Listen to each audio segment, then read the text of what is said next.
Hello, my dear Gemini. Welcome back sa ating YouTube channel. My name is RJ, your tarot card reader. At ang gagawin po natin ngayon is yung ating daily reading para po ito sa araw ng July 18, 2026. Titingnan po natin kung anong mga eksena, kaaganapan at kung ano-ano pa na maaari mong makasalubong sa araw na ito. Pero before po tayo mag-start ng ating reading, gusto ko pong kunin itong pagkakataon na ito na magpasalamat. Maraming salamat po sa ating mga abangers, sa mga walang sawang naghihintay at nag-aabang ng kanilang mga readings. Thank you very much. At gusto ko rin pong pasalamatan yung ating mga bagong subscribers. Hello my dear. Welcome po sa ating channel. I hope na mag-enjoy po kayo dito at sana po yung mga readings na ginagawa ko ay nakakatulong po sa inyo or nakakatulong po sa ating lahat. Okay. So tingnan natin my dear what is going on today sa of area of responsibility. Tingnan mo. Tingnan natin. Tingnan natin. Okay, pasukin natin tong araw na to. Ano po ang mga kailangan malaman ng ating my dear Gemini ngayong araw na ito? Tingnan natin. First card natin is the energy of the Ten of Pentacles family. Alam mo, my dear, ang hindi ko lang nagugustuhan sa Ten of Cups is wala pa kasi ditong action. Para lang siyang pangarap. Pero kailangan siyang magkaroon ng action.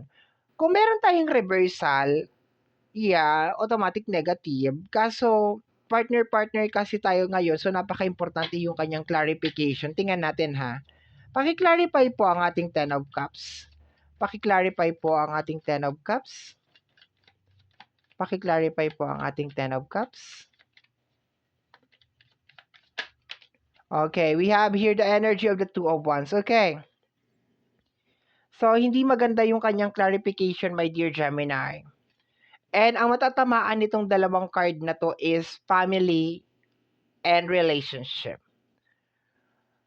So, ang sinasabi dito, my dear Gemini, is ngayong araw na to, nandun ka sa point na hindi mo alam kung kakapit ka pa ba dito sa relationship na to.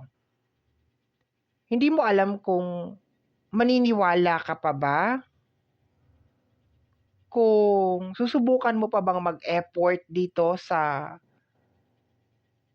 relationship family relationship ito kasi ang nagdala talaga yung Two of Wands kasi ang Two of Wands is more on making decision siya so parang nararamdaman mo sa puso mo na kailangan mo nang umalis, kinakailangan mo na mag-move forward, pero at the same time, nakukuha ko dito my dear Gemini, nandun ka sa point na nanghihinayang ka siguro.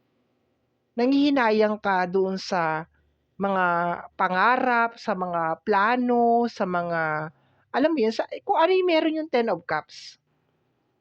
Kung ano yung mga napag-usapan.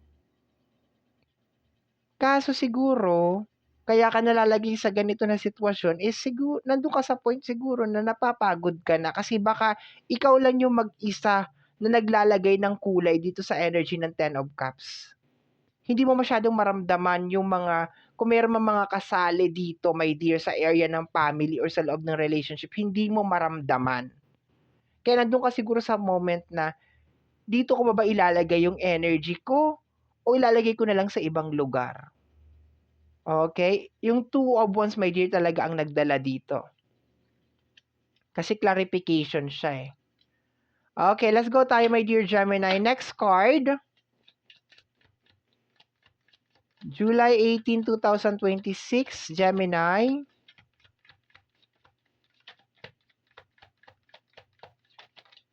Oy, naku. Kaya ayoko mag-jumping card. Ay, ang dami. 3.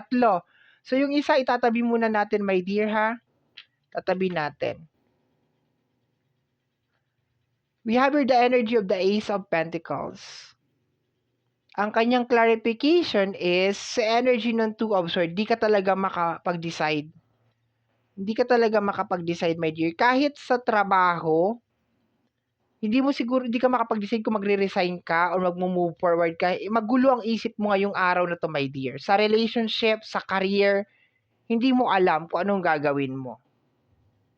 Okay? Like, siguro manonood ka ng mga tarot card reading para sabihin sa'yo kung ano ba dapat yung dapat mong gawin.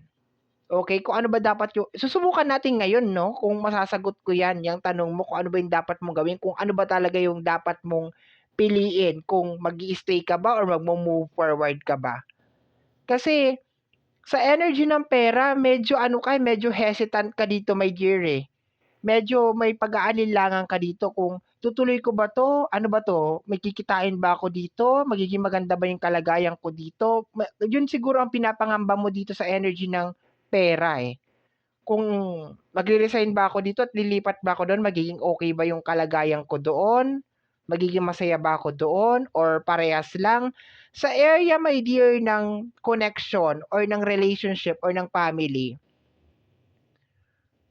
nahihirapan kang mag-move forward kasi siguro kumakapit ka pa rin doon sa area ng love. Mahal mo pa rin yung tao. Kaya hindi ka makabitaw-bitaw. Kumakapit ka pa rin doon sa energy na malay mo mag-work. Malay mo magawan pa namin ng paraan 'to. Pero based sa energy kasi nararamdaman ko napapagod ka na. Nararamdaman ko talaga, my dear, you are getting tired of the situation. Sa money man 'yan, sa money and career man 'yan o sa usapin ng love, nararamdaman ko, my dear, na parang gusto mo ng transformation, gusto mo ng change. We have here the energy of the Ten of Pentacles. Clarify natin. Paki-clarify po yung ating 10. The Tower, o 'di ba? Mahal mo naman, my dear, family mo mahal mo, partner mo mahal mo. Pero I can feel na parang napapagod ka na doon sa paulit-ulit na senaryo. Paulit-ulit na nangyayari. Parang sinasabi mo ngayong araw na 'to, eto na naman tayo. Mag-uumpisa na naman tayo ulit. Eto na naman tayo ulit. Okay? So may certain pressure ako nakukuha dito kung paano mo maitaguyod yung tahanan, yung family, nararamdaman ko dito. Gusto mo na mag-transform, gusto mo bigyan ng kulay ito, itong Ten of Cups, no? Gusto mo siya mabigyan ng kulay, gusto mo siya maging Ten of Pentacles. Kaso ang problema, baka ikaw lang mag-isa kasi ang gumagawa lahat nito, my dear. So nakakapagod 'to. Kung ikaw lang mag-isa lahat ang gumagawa nito, nakakapagod 'to. Kung meron tao na ayaw makipag-participate, it is just more on parang group project 'to, eh, pero bakit ako lang ang gumagawa, 'di ba? Tas sa bandang huli sa grading lahat naman merong grade. Pero bakit ako lang ang gumagawa? 'Yun ang nakukuha ko dito, my dear. So for some of you, kung sasagutin ko, my dear, yung sa relation, mamaya na, kunin ko muna yung last card. Okay, last card. Para maliwanag bago ko siya sagutin. Okay? Teka lang ha. Ano to? Dalawang card. Okay na tayo dito. We have here the energy of the Queen of Pentacles and the energy of the Two of Cups. Okay. My dear, kung sa area ng, tingnan natin yung bottom deck of the card. The Ten of Swords. Okay, sinagot na niya. Sasabihin ko pala, sinagot niya na. Okay. So, we have here the energy of the Queen of Pentacles. May kinalaman to sa pagta-troubleshoot. Okay. Pag-provide. Pagbibigay ng pagmamahal, pera, providing na energy, my dear Gemini. And we have here the energy of the Two of Cups. Okay. I can feel over here na parang meron mga effort kang ginagawa na hindi talaga napapahalagahan. Okay, kaya medyo nag-alanganin ako, tiningnan ko muna yung hidden message para confirm na confirm. Kasi itong hinahawakan mo na energy na parang ayaw mo i-let go sa area ng relationship, okay, or sa area ng connection. I think hindi talaga to magwo-work kung sila mismo or yung person na involved is ayaw talaga magbago or ayaw talaga makipag-cooperate. So therefore, kahit nasabihin mo na nananaig talaga yung pagmamahal, I think this is the time na tanungin kita, my dear Gemini, mahal ka ba niya? Kasi kung mahal ka niya, maaawa siya sa'yo. 'Di ba? Yun lang yung akin. May 10 of Swords dito. So, ibig sabihin, pagod to. Pagka-drain. So, yung tanong, my dear, is like, mahal ka ba talaga niya? Kasi kung mahal ka niya, maaawa siya sa'yo. Tutulungan ka niya. Makikipag-cooperate siya sa'yo sa kung ano tong bagay na pinipilit mong buuhin. Ngayon sa loob ng trabaho, my dear, bakit di mo i-try? Wala namang mawawala. Lalo na kung sobrang toxic na yung trabaho mo. Kasi tingnan mo, meron ng energy ng Ten of Swords. 'Di ba? Wala naman ako sinabi mag-resign ka ngayon, pero kung gusto mo talaga 'di ba? At saka paglipat kasi ng trabaho is a sign of expansion 'yan eh. 'Di ba? Is a sign of growth. Grow. Grow. 'Di ba? Meron akong dating katrabaho, sabi nga sa akin, "Ay nako, pag hindi na ako nag-i-enjoy dito at hindi na ako alam mo yung parang hindi ko na nakikita na nag-grow ako dito sa company na 'to, aalis ako, mag-a-apply ako sa ibang lugar." Gano'n. Gano'n siya mag-isip. Dati ko mong katrabaho.